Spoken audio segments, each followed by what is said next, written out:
let's talk some football. Absolutely. We're coming off a 9-win season, right? 9-4 bowl win over North Carolina. The fan base is in a positive place for the first time in a long time, really since the Neal Brown era started. Yeah. At least, maybe we were in a good place after the 2020 season, but I think this season's because it was a COVID year, it was still kind of up in the air, right? 6-4. Yeah. I mean, but we didn't play two of our better opponents, and it was just, you didn't really know what you had. Yeah. So with all the positivity going on, there's a lot of talk about the Big 12 championship next year by some fans. Where do you sit from your perspective? Do you think this team has a chance to compete for the Big 12 championship? And to attach onto that question, what are your expectations as far as, is it Big 12 championship or bust, or what? What do you think is realistic?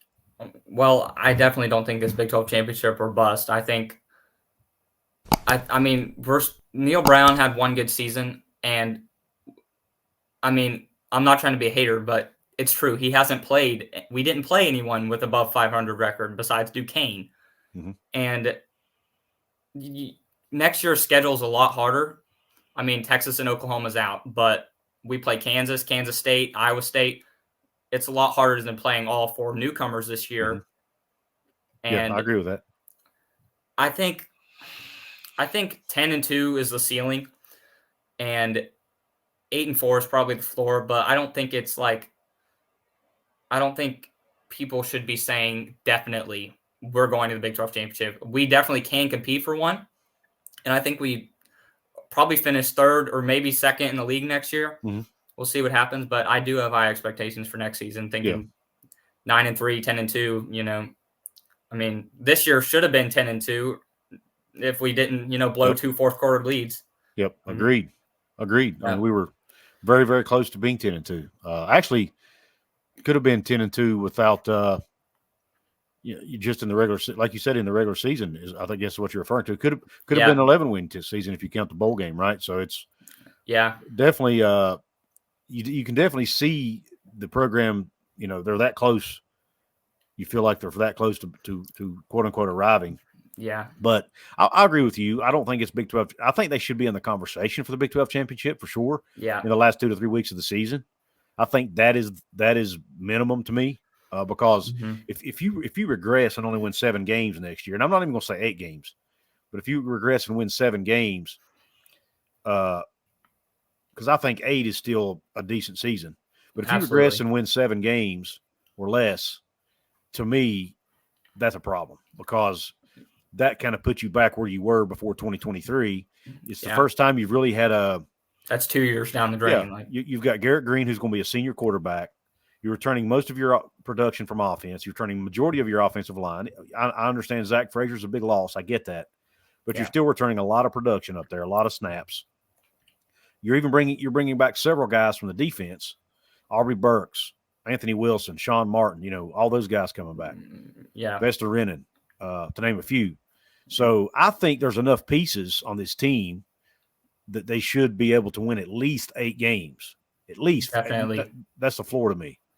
Yeah, I agree. I mean, we have the talent. We have to develop it right because West Virginia, we've never gotten like top 5 recruiting classes. We take 3 stars and 4 stars and we develop them into championship level players. Like, I mean, Noel Devine, he was a 5-star, but like besides that, we don't like Neal Brown, best recruiting we've had here, and look at us 5-7, 6-6. Like we have to develop the talent we have from this year and build on it, or else. Like this was, I've said many times, this is Neal Brown's year to keep his job. Next year is Neal Brown's year to prove he can have success at West Virginia, because this year was cupcake. He proved he can keep his job by not going 6-6 again. Right. But he also, like I was watching Locked On Big 12 the other day, and he said every time you're right there trusting the climb, something happens that Neal Brown takes you down again, which is true. Like 4-1, Houston, Hail Mary, devastating. Right after that, Oklahoma State, blown fourth quarter lead. After the Oklahoma State game, I was done. Yeah. But then we go and win a few more. So And then, of course, we beat the crap out of North Carolina, and now we're all on the high horse again. But what happens? What happens when we expect to compete with Penn State next year? What happens if we lose by 20 plus next year? Yeah. Like, then what? We have to see progression that we can compete, because we competed in Happy Valley this year, but like most of the game in pretty much a whiteout. Yep. But at home, we need to keep it within a touchdown most of the game at least. Agreed. Yep. Yeah. If West Virginia gets blown out in the game against Penn State at home, it's going to really make the fan base. It's going to put the fan base back in a bad place, in my opinion. I'm not saying dampen all the offseason. Exactly. Yep. Now they'll have a chance to regroup if they can beat Pitt at Pitt in 2 weeks after that. I get all that. It's a roller coaster of emotion, right, in football when you go through a season, of course, especially when it's a game. But especially when you go into a season with high expectations, which I'm trying my best not to do that anymore. Yeah. But as a fan, I'm a fan, just like everybody else. Yeah, I'm on YouTube but I mean, look at my wall, right? I'm a diehard Mountaineer fan. So I'm coming from a fan perspective, and it's almost impossible not to have some sort of expectation. Yeah. And they, just like the team that's on my shirt, or on this hat right here, they've let me down a lot over the years. So I'll try to tamper my expectations, but man, it's hard. Ladies and gentlemen, this episode is brought to you by Dutch Miller Automotive, where friends and family pricing means you get the best deal right up front on any new or pre-loved vehicle in stock every time. With brands like Chevrolet, Chrysler, Dodge, Jeep, Ram, Kia, Hyundai, Ford, GMC, Buick, and Subaru, the Dutch Miller Automotive family is always growing and ready to put you in the car or truck you've been searching for. Check out our inventory across West Virginia at DutchMillerAuto.com, or come in today to the home of friends and family pricing, only at a Dutch Miller Automotive store near you. Yeah. That night against Houston, worst night of my life. Oh, man. Horrible. It literally took me 18 hours to get over that game. And when I was your age, it would have taken me longer than that. But now I'm a middle-aged man, and I got a family and kids, and of course, I have, things that distract me from that kind of stuff. But back then, man, it would take me a week to get over that kind of game. I couldn't sleep that night. I was just thinking about it over and over. Yeah, I remember getting on doing my post-game live stream, and I got on there, and I was like, I don't really know what to say. I mean, I was almost speechless. I think I watched it. Yeah, it's crazy. Yeah, But anyway. He's just got he's a good person. He's a good coach. No one, he's good at, he fits the culture of West Virginia. The only thing that is wrong with him is he doesn't have a higher number in that win column. Yep. I mean, what is he? He's one win over 500 now? I think so. Something like that. Yeah. I haven't looked at his overall record lately, but that sounds about right. I think it's 27 and 26. But when you have opportunities to have a 10-win season and then you just let it slip down the drain like a Hail Mary and Ollie Gordon going bonkers, Reggie Bush on us, exactly. Yeah.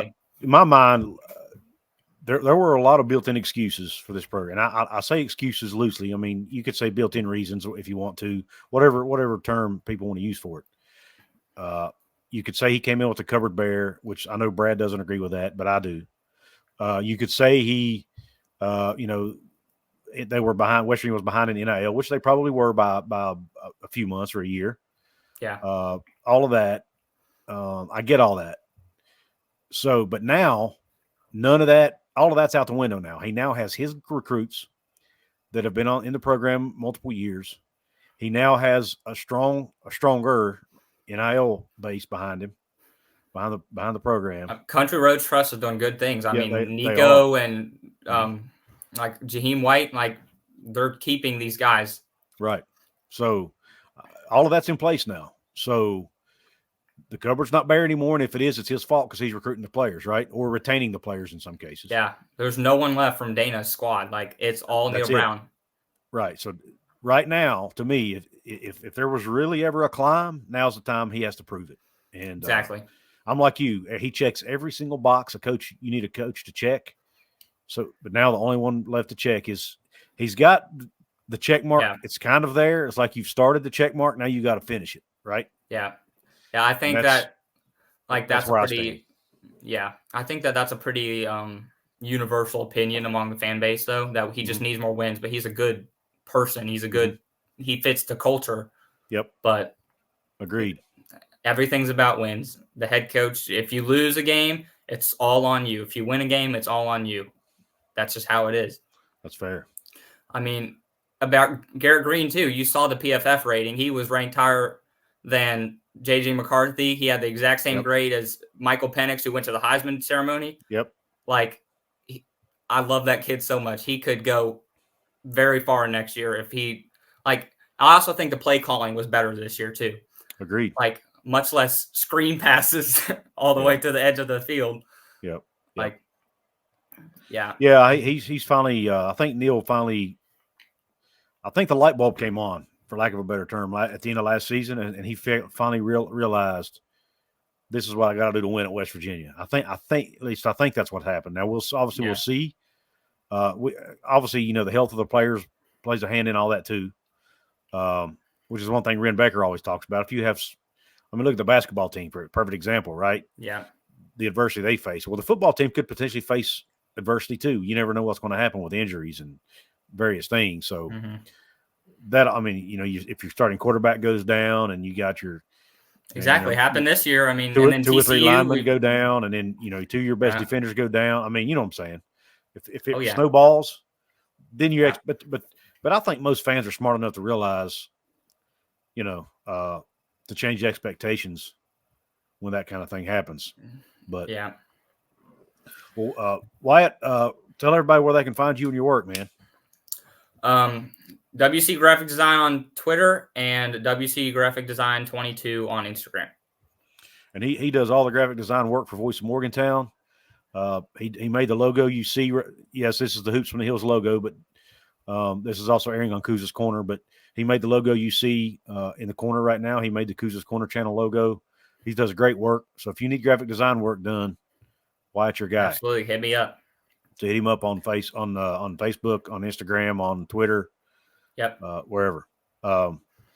Any last thing you want to say, Wyatt, before we say goodbye to these fine folks? Well, thank you for having me on the show. I really appreciate it. All right, man. Well, thanks again for coming on, and good luck to you. All right, thank you. Mm-hmm. Bye.